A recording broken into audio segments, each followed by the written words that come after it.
action, effort, earth, question mark, ourselves. What a tricky question. It's beautiful question. It's more than awesome. Action, हेर्नुहोस् त, effort, earth, question mark र अब ourselves छ. के होला यसको सही आन्सर?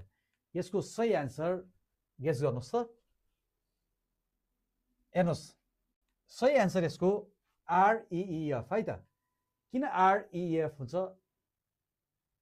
ACTION अन्तिम हेर्नु त ONE छ, 1.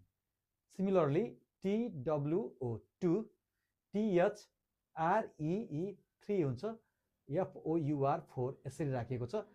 बीचमा चाहिँ यो के रहेछ त? नम्बरहरू, डिजिटहरू 1 2 3 4 यसरी अगाडि बढेको छ. भिडियो मन परेपछि धेरैलाई शेयर गरिदिनु होला र फुल भिडियोको लागि हाम्रो युट्युब च्यानल लोकसेवा अड्डालाई सब्स्क्राइब गर्न नभुल्नु होला.